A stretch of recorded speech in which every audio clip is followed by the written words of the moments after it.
Kendrick Lamar Super Bowl performance, the hidden message. Shout out Blackie Speaks for the content, man. Shout out Blackie, he a OG. OG making him sound old, but like, yeah, he been doing this for a minute, man. Now, Kendrick Lamar is currently trending after his Super Bowl performance, and for good reason. Ever since it was announced back in September that Kendrick was going to perform, it's half of a good reason, because like a lot of people is hating, but yeah. The hype has been real, and now it finally happened and people can't stop talking about it. But here's the thing, most people only saw what was on the surface. What they missed was the deeper message Kendrick was sending. This performance wasn't just about entertainment, it was filled with subliminals, symbolism, and a statement that went way beyond the music. So in this video, we're breaking it all down, what Kendrick was really trying to communicate. I think the performance was hella dope, bruh. Like, I watched it, I enjoyed it. Of course, a lot of people were saying his energy low.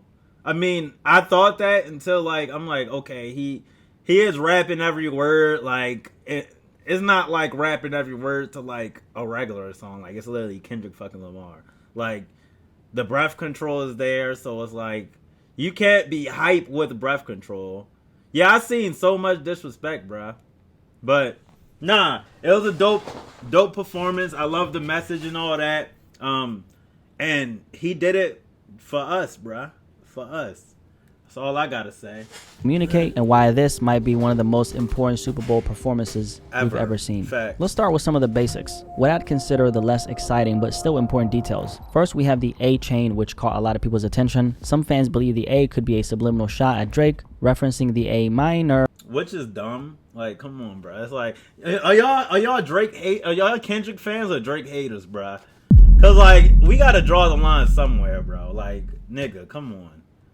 I sent you. Okay, bad. Line from Not Like Us, or even Drake's real name, Aubrey. While there's definitely a possibility, if you ask me, I think this is more about Kendrick promoting PG Lang. PG Lang, the company Kendrick started in 2020, specializes in music, film, television, and creative production. If you take a look at their merchandise, they frequently use the letter A, making this seem more like a branded promotion rather than a direct shot at Drake. That being said, I wouldn't put it past Kendrick to include this, knowing people would speculate and tie it back to their beef. But overall, I think this was less about the drama and more about using the big stage in America to push his brand forward. And then we have Serena Williams crip walking, which is so petty but undeniably funny. This moment was of course a direct, calculated jab, considering Serena's history with Drizzy. Serena Williams and so it's like everything has a purpose, but then another purpose is also a shot at Drake. Cause like the Serena Williams situation where she crip walked, I think after one of her games or some shit, and like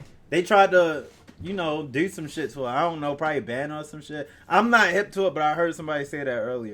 Drake used to date at one point, for anyone who doesn't know. Their connection first gained traction in August 2015 when paparazzi snapped them getting cozy at a Cincinnati restaurant. Before that, Drake had already been spotted courtside at her tennis matches, fueling speculation. However, things between Serena and Drake eventually soured. The exact reason, well, nobody truly knows. But what we do know is that in 2022... Wait, I thought that was like her manager or some shit that he posted. He posted her mom too? What the fuck? Drake took an unexpected shot at Serena's husband, Alexis Ohanian, on his collab album with 21 Savage, Her Loss. He did this on the track Middle of the Ocean when he said, "Sidebar Serena, your husband a groupie. He claimed we don't got a problem, but no..." I remember hearing that and I'm like, yo, what the fuck is this nigga problem?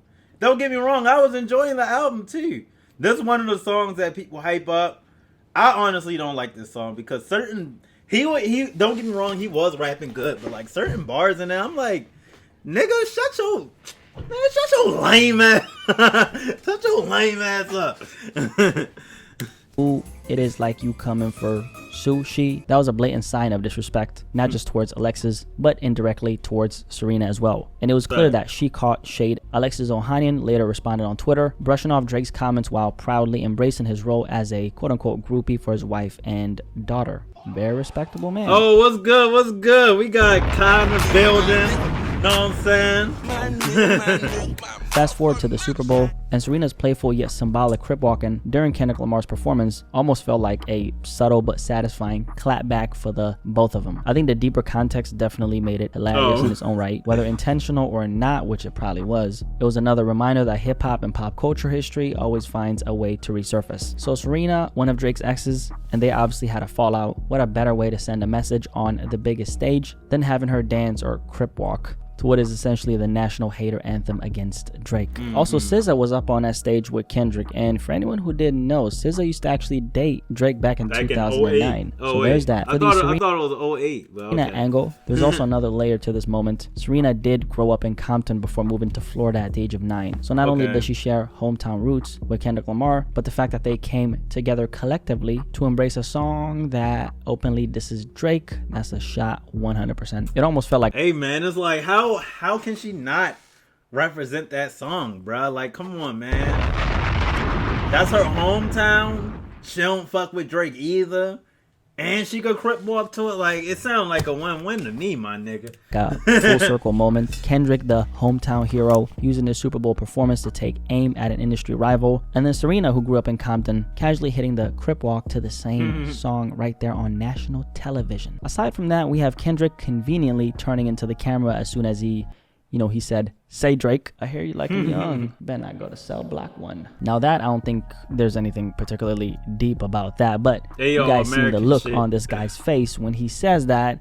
I ain't really gonna say anything. Just look at this guy's face, bro. This face has hate a million times written all over it, okay? Now that aside, let's actually go over the real shit now, okay? And this is something you're probably only gonna hear here because nobody breaks this down like me. So how about drop a like on this video for your boy. So most people obviously paid attention to those surface level things like the A-Chain, Serena, and all that. Those things aside, this wasn't just a performance. This so-called performance, okay, this was actually a political statement. The show opened with none other than legendary actor Samuel L. Jackson introducing Kendrick Lamar. But this wasn't just an introduction. Samuel L. Jackson was dressed as Uncle Sam, the well-known symbol which is supposed to represent the US government. So he's a physical embodiment of the government, okay? Fact. And that embodies authority, control, which is essentially the same system that Kendrick has been fighting for the entirety of his career, but most importantly of all, life. Kendrick Lamar has spent his entire career being critical of the systems in America that have contributed to so much of the pain Black America has faced. He's never shied away from addressing oppression, economic disparity, and systematic.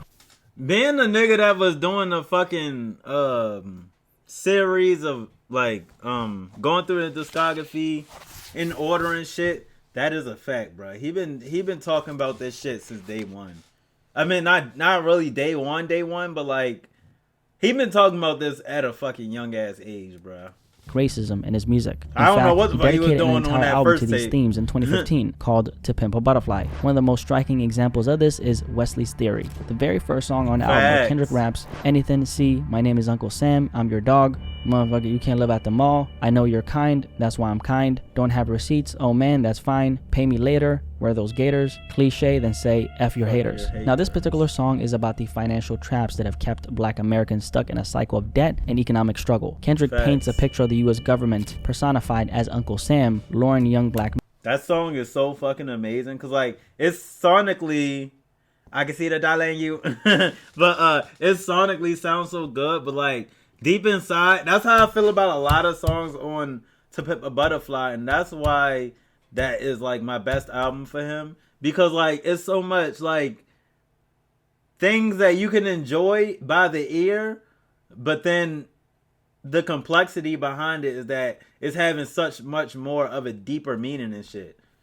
Like struggle. Kendrick paints a picture of the US government personified as Uncle Sam, luring young Black men into a false sense of financial freedom, encouraging them to overspend, indulge in materialism, and accumulate debt, all while knowing that the system is designed to keep them from ever truly attaining wealth. Right. Simply put, it's a trap. And Kendrick, being as intentional as he is, wasn't just referencing this song for nostalgia. His decision to have Samuel L. Jackson, dressed as Uncle Sam, introduce his Super Bowl performance was a I wish. Exactly, bruh. Man, I wish he would perform Wesley's Theory on the joint, man. Now that it's mentioned, I wish, low key, he could have cooked by like performing more To Pimp a Butterfly songs. Did he perform any? Nah, because he ain't perform all right. If he ain't perform all right, he wasn't performing shit. But if he performed Wesley's Theory and all right, that would have fit perfectly with this whole message here. call back to this very idea, reminding us that financial literacy, systematic racism, and the exploitation of black culture are still very relevant conversations today. Wesley's theory is a direct reference to actor Wesley Snipes, who famously went to prison for tax evasion. Kendrick used Snipes' situation as a metaphor for how the system sets up black artists, athletes, and entertainers to fail financially. Wesley Snipes was once one of the biggest actors in Hollywood, but after failing to pay millions in taxes, the American government came down on him hard. While tax evasion is a crime regardless of who commits it, Kendrick's point is that black celebrities are often placed in a financial trap, encouraged to spend recklessly, not given the tools for financial literacy. Yo, I keep forgetting Kendrick Lamar is short, but damn, how the fuck, how tall are you, nigga? Like, golly, this is a crazy fucking height difference right here. Wait, like, bro, that nigga is down there at your waist, bruh. But anyways, I'm getting distracted. My bad. And then penalized harshly when they make mistakes. Kendrick's message in Wesley's theory is that the system doesn't just allow black success, it profits off of black success while making sure that the wealth never truly stays within the community. The government gives opportunities. Hey, yo, how the fuck did you know the... Hey, yo, that's actually crazy, bro.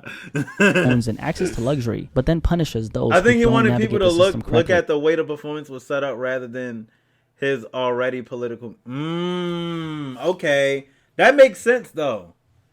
That makes sense. Drake got bodied by a cutie patootie. It's a cycle, one that's intentionally designed to keep black people chasing wealth without ever achieving true financial independence. And when you bring this back to the Super Bowl performance, the symbolism becomes even clearer. Samuel L. Jackson as Uncle Sam wasn't just a random creative choice. It was a statement. Kendrick was showing that the same oppressive forces he's been rapping about for years are still at play, even on one of America's biggest stages while he's on that stage. Essentially, Kendrick is saying the same forces that allowed me to get on the stage, the ones that helped me get to my success and wealth, are the same forces still controlling the game while I'm performing on this stage. It's a paradox. Kendrick is saying that, hey, I know that I'm benefiting from the system, but he's also a product of the system's constraint. Kendrick is saying that controlling the game while I'm performing on this stage. It's a paradox. Kendrick is saying that, hey, I know that I'm benefiting from the system, but he's also a product of the system's constraints. Hold on. Bro, the whole time after this beef, like, all the Drake fans were saying, Kendrick want to be so anti-industry, but he's the Grammys favorite. He performing at the Super Bowl. He doing this, and that with different industries, different brands, blah, blah, blah. That nigga just shut all y'all niggas up, bruh, in one sentence. Honestly, I ain't even had the ability to do that. Controlling the game while I'm performing. Shit, I thought they had one above me. Like, damn. I mean, I can't. Shit. I'm the biggest hypocrite of 2015, nigga. 10 years later, he probably still is. But that's all I had to say. Like, to come back from that shit. I was like, hey, man. On this stage, it's a paradox. Kendrick is saying that, hey, I know that I'm benefiting from the system, but he's also a product of the system's constraints. The industry profits off black culture, but doesn't want it to be too raw, too real, too disruptive. Kendrick is being told to stay in line. That's literally what was going on in the Super Bowl. He was like, too loud, too ghetto, too blah, blah, blah. He want this. And then when he performed Luther, they was like, yes, this is what we love, calm, blah, blah, blah. And they was holding back from performing Not Like Us. Alright, we're not playing that entire clip, man, because they're trying to get my motherfucking coins out here, bro, and I'm not going to let that happen. And that's why Samuel L. Jackson, representing the U.S. government, injects himself into the performance by saying, too loud, too reckless, too ghetto. This moment isn't just about performance theatrics. It's a direct critique of how black expression is often policed and commodified. It's the And the fact is, we be doing the exact same, like, niggas outside of our race be doing the exact same thing, and it don't get labeled that. Do y'all, like, niggas don't understand how much we go through, like, on the daily basis just for our skin complexion. It's so insane, bro. Like, little as things like that is so, like, it's just something that you have to experience. Like, little things like that go over a lot of people's head that's not a part of this race. Because it's like, a lot of times they'll be like, well, maybe, like, what if it's not about race? Like, what if they just think you're loud and this and that?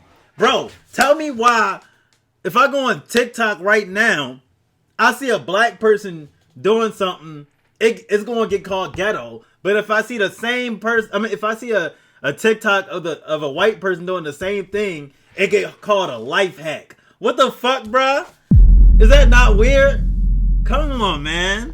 System allowing Kendrick to exist, but only under certain conditions. The message is clear. Be successful, but not too successful. Speak out, but not too loud. Exactly. Stay in line. Play the game and don't disrupt the system that benefits you. Now, the game he's referring to is the entertainment industry itself. The same industry that uplifts, but of course exploits black artists at the same time. It's the idea that as long as you're making money for the system, you're welcome. But the moment you challenge it too much, you become a problem. Kendrick has played this game masterfully. Yo, he look high as fuck right here, bro. I never seen this picture before. He's managed to critique the system while still thriving within it. But at the Super Bowl, one of the biggest stages in America, he's making it clear. I know exactly what this is, and I know exactly how much freedom I actually have. Now, this is where Drake comes into the picture. Drake is a Canadian guy who, unlike Kendrick, has never been positioned as a revolutionary or a disruptor. He plays the game effortlessly, adapting to every trend, every industry shift, and every every fucking trend, man. Let me not keep pausing. Cultural moment without ever truly challenging the system. The battle between Kendrick and Drake isn't just about music or two rappers going at each other. It represents something bigger. It's yin versus yang, good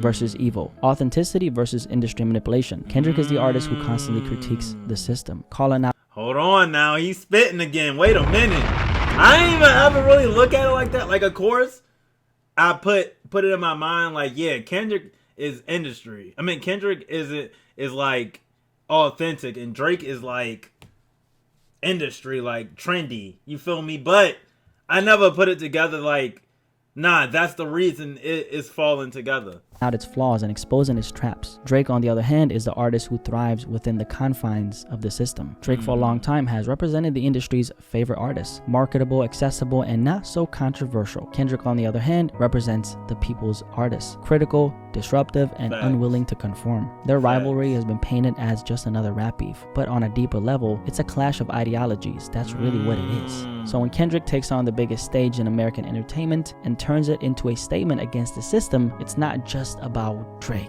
It's what he symbolizes. It's Kendrick reminding the world that the industry rewards those who play the game and silence those who question it. And by maybe this kind of makes sense of why J. Cole didn't need to be a part of it, bruh. Cause like, shit, and J. Cole ain't one of them niggas. J. Cole is literally, bro, if you think about it, J. Cole is literally in the middle of them in like every situation, bruh. Like, that J. Cole, not J. Cole, but like, he'll say he biracial too. But Kendrick is very like authentic to himself. Not saying J. Cole isn't. Well, actually, no, that's my point. Kendrick is very authentic to himself. Drake is very trendy, very, you feel me? Like, oh, I'm gonna keep popping by, collabing with everybody, by fucking stealing trends, stealing flows, stealing this, stealing that. J. Cole is in the middle to where he's authentic in his raps, but he still try to like dig deep into like the trends a little bit. Like, you hear him on different type of productions. We heard that nigga rapping over Sexy Drill, bruh. Like, come on, bruh. He rapped over a Cash Cobain beat. That's crazy, bruh. Performing Not Like Us, he made sure that message was loud and clear. Now later on, before Kendrick is about to perform Peekaboo, Samuel L. Jackson delivers the line, "I see you brought your homeboys with you." The old culture cheat code, scorekeeper, deduct one life. I actually been waiting for explanation about what this meant. More than just a random transition, it's a loaded statement. This moment ties directly into the overarching theme of the performance, the battle between playing the game and challenging the system just enough. I see you brought your homeboys with you. On the surface, it acknowledges Kendrick bringing his team, his culture, and most importantly of all, his people to the stage. But coming from Samuel L. Jackson, who's playing Uncle Sam, the symbol of the US government and the industry's power, it carries a condescending tone. It suggests that Kendrick is leaning on the strength of his roots, his community, and black culture to make an impact. It's almost as if Uncle Sam is saying, oh, so you're using your people, your authenticity, your blackness as a way in? And it's funny because blackness is literally the source of everything in the entertainment industry. What the fuck he put a banana on his head for? What the fuck? And it's funny because blackness is literally the source of everything in the entertainment industry. Music, style, culture. But when it comes... See, the banana low-key distracted me, bruh. But man, that was a fact. Wait a minute. He cooking right now, though.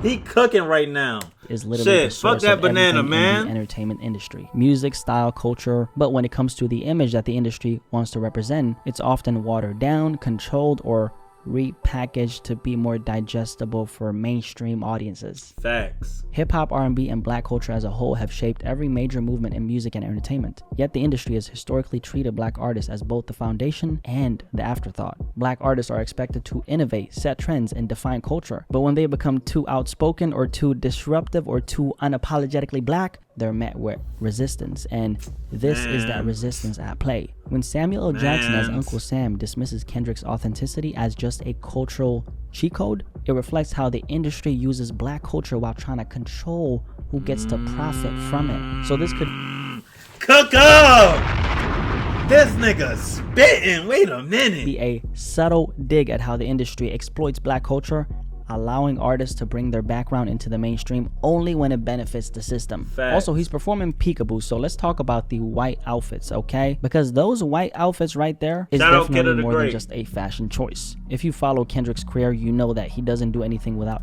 Exactly, bruh. That trap shit is pushed onto us because it promotes all the bad things about black people, bruh. Not even about black people, because every race do this. Drugs, scamming, fucking, what's the word I'm looking for? Lust, fucking, drugs, money, lust, robbing niggas, killing niggas. That's the main one I was getting at. I know, I'm like, bro, I'm missing something. But yeah, killing each other, bro, come on, man. Definitely more than just a fashion choice. If you follow Kendrick's career, you know that he doesn't do anything without intention. In a situation like this, there's a strong argument that this was a direct reference to the KKK and the idea of America. All the dancers dressed in white, moving in unity, while Kendrick performs a song that directly calls out Drake, who's supposed to represent the system. Wait, what? Peekaboo calls out Drake? Hold on, what? Kendrick performs a all the dancers dressed in white, moving in unity, while Kendrick performs a song that directly calls out Drake, who's supposed to represent the system. That visual alone is very symbolic. The Ku Klux Klan, also known as the KKK, is known for wearing white robes, representing white supremacy, oppression, and the same systematic racism Kendrick has been speaking out against his entire career. And let's not forget that hip-hop has been calling out America from Ice Cube to Tupac, and now Kendrick is continuing that tradition on one of the biggest stages in America. This could also be a reference to Colin Kaepernick. The NFL has a complicated history with race, from how the Colin Kaepernick situation played out to the way black artists have been selectively allowed to perform on certain shout out Colin, man. Stages. And yet Kendrick gets up there and flips the entire thing into a critique of the system itself. It's almost like he's saying, look, I know what country this is, I know how this game is played, and I know exactly where we stand. Now, right before Kendrick is about to perform Not Like Us, Samuel L. Jackson delivers another loaded line. That's what America wants. So we're nice and calm, right after he performed Luther. To cut that short, because copyright is beating my fucking ass right now. I feel you, my Yeah, that's nigga. what I'm talking about. That's what America wants. Nice and calm. You're almost there. Don't miss this. And before he can even finish, Kendrick cuts him off, launching straight into Not Like Us. So this moment wasn't just theatrical. Now this moment wasn't just theatrical. It was symbolic. It was the system quite literally being interrupted. Samuel L. Jackson still playing the role of Uncle Sam. The government, the establishment. Yeah, ain't it sticky? Yeah. Establishment, the industry, was essentially telling Kendrick, this is what we want from you. Something safe, something that doesn't challenge us. You're almost where we want you. Stay in line and don't ruin it. But Kendrick doesn't let him finish. Instead, he shuts him completely down and jumps straight into Not Like Us. Right. Arguably the most rebellious moment of the entire show. And that right there, that's the perfect representation of how America has always tried to police black voices. The government has a history of suppressing outspoken black figures, whether through censorship, blackballing, or outright violence. The entertainment industry has a habit of rewarding black artists only when they play by the rules and punish those who challenge the system. The media often tries to dictate how black artists should behave, expecting them to be nice and calm rather than unapologetic and disruptive, because when other groups of people speak up, it's seen as passion, advocacy, standing up for what's right. But when black people speak up, suddenly it's labeled as aggression, a threat, or something that needs to be controlled. But Kendrick isn't here to be controlled. The second Uncle Sam tries to contain him, he breaks free by being his loud, aggressive self and does the very thing they don't want him to do. And then to top it all off, Kendrick ends his Super Bowl performance with the song TV Off, which quite literally means turn the damn TV off. Turn this TV off, turn this... I think there are two major layers to why Kendrick chose to end this performance with this song. First of all, it's... And then another thing, if you're playing video games, I mean, the shit do say game over, but yeah, that's simple. Like, we all get it. But like, when you turn the TV off, the game, like, you turn the game and the TV off, you're not playing no more. So like, he said, I'm not playing by your rules no more. I'm not even playing this game no more, man. Fuck off. Definitely a universal message to everyone. In a world where people are constantly fed media narratives, propaganda, and distractions, Kendrick is telling the audience to wake up. The Super Bowl is one of the biggest spectacles in America. Corporations spend billions just to have a commercial slot because they know the whole world is watching. The game, the halftime show, the ads, it's all a distraction from real life issues that don't go away once the TV is off. Kendrick ending with TV off could be him saying, enough with the distractions.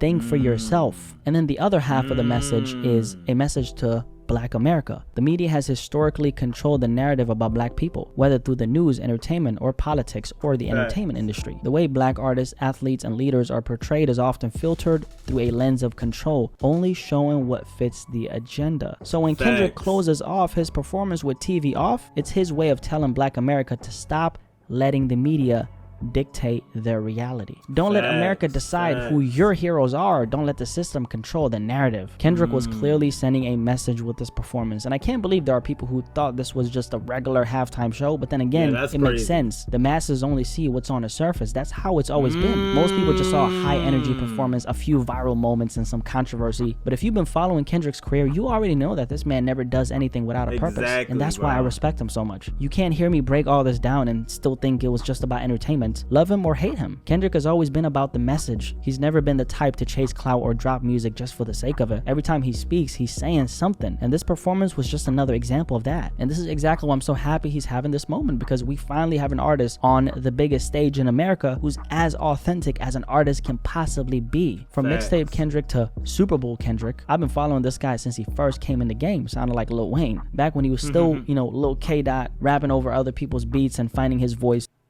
Don't tell me he talking about that Hub City threat shit.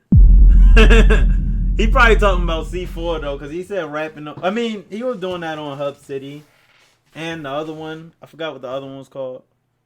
After Hub City, but the C4 one, he was rapping on a lot of people's beats, so that's probably where. And he was still sounding like Wayne. So to see him evolve from that young kid from Compton to a cultural icon who's using the Super Bowl as a statement, that's iconic and legendary. Honestly, it's great. And what makes it even greater is how much he's able to say with so little. And this is what separates Kendrick from everyone else. He doesn't just tell you, he shows you. Samuel L. Jackson as Uncle Sam, the system controlling black artists, the dancers dressed in white, possible reference to America and white supremacy, cutting off Uncle Sam before Not Like Us, defying the system in real time, ending with TV Off, the final statement, wake up, stop being distracted. Every single moment was intentional. This wasn't just a performance, guys. This was a culture moment right here. But I'm, of course, just one man with one perspective and one voice, which is why I want to hear what you guys have to say about this entire Super Bowl performance by Kendrick Lamar. If you're new here, my name is Blackie Speaks. So nice to meet you. Like the video and, of course, subscribe if you are new here. I appreciate you guys so much for watching. I'll catch you guys in the comment section below. But most importantly of all, I'll catch you guys in the next video. I am out. Peace. Man, W fucking video, man. Shout outs to Blackie, man. First of all, one thing I gotta say is greatest fucking rapper of all time, my nigga. Come on, my nigga. Please protect Kendrick at all costs, man. Protect Kendrick at all costs, man. Cause you know what they said. You know what they say. This nigga Jay talking about whoa there, nigga. I said what I said. But anyways, damn, fuck. fuck, you made me lose my train of thought. Oh yeah, you know what they said? They said, like when niggas start playing their game wrong, they start, you feel me, trying to backdoor them. Rather if that's fucking murder, rather if that's blackballing or something else, man, they try to get rid of them like that. But man, that's crazy, bro. That's crazy, man. Let me know what y'all think in the comments.